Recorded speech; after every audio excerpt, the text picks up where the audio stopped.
pony car battle between Ford and Chevrolet is on hold since Chevy stopped making the Camaro last year, but soon there'll be a pony truck battle.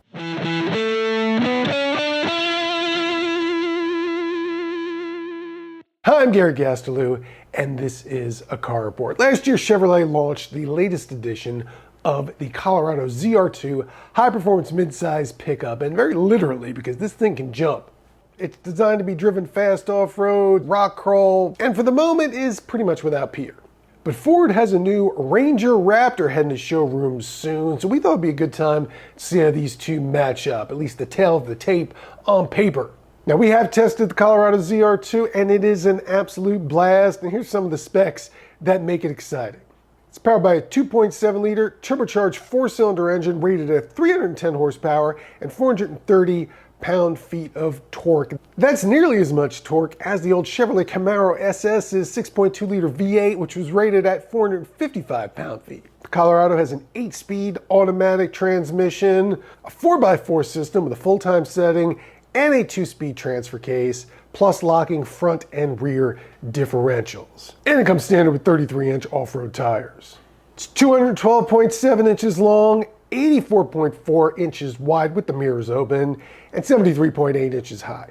Weighs 5,298 pounds, has a payload rating of 1,151 pounds, and a tow rating of 6,000 pounds. As far as off-road stuff is concerned, it has 10.7 inches of ground clearance, a front approach angle of 38.3 degrees, a departure angle of 25.1 degrees, and a breakover angle of 24.6 degrees. Now, the Raptor specs are kind of similar, but very different in a couple of key areas. It's about 2 inches shorter in length, but also 2 inches wider and 2 inches taller. Its ground clearance is also 10.7 inches, but its approach angle just 33 degrees, so a bit less than the ZR2's. But it makes up for it with a departure angle of 26.4 degrees, while the breakover angles are almost a wash, 24.2 degrees for the Raptor, 24.6 for the Colorado ZR2.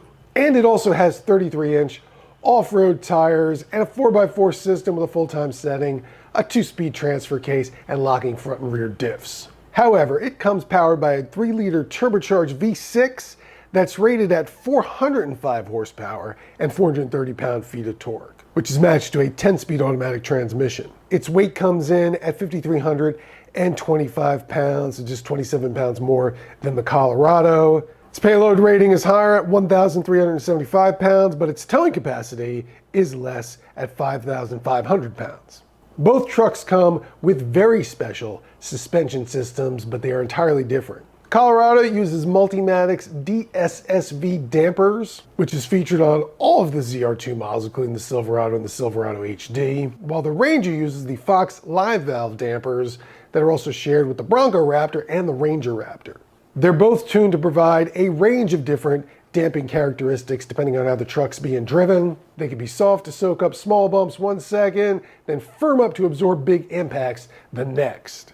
The big difference is the Rangers are also computer controlled, which matches that range of damping to the drive mode setting, whether you're on the street, on the dirt, on the mud, what have you. But the final result is basically the same. When you add up all those numbers, what you end up with are two trucks that are very much alike, except for that horsepower rating on the Ranger, which could give it an edge in ultimate speed. But unless you talk about street performance or driving really fast off-road, torque is really where it's at for an off-roader, and they are even there. That said, the Colorado can accelerate to 60 miles an hour in about 7 seconds, and while we don't know how quick the Raptor is yet, there is another vehicle that might give us a little bit of an idea. The Ford Bronco Raptor, that's been on sale for a couple of years now, is built on the same basic platform as the Ranger and shares its engine. But its version is cranked up to 418 horsepower and 440 pound-feet of torque, in part because it weighs 5,700 pounds, which is a lot more. It also rides on 37-inch tires, but even with the added weight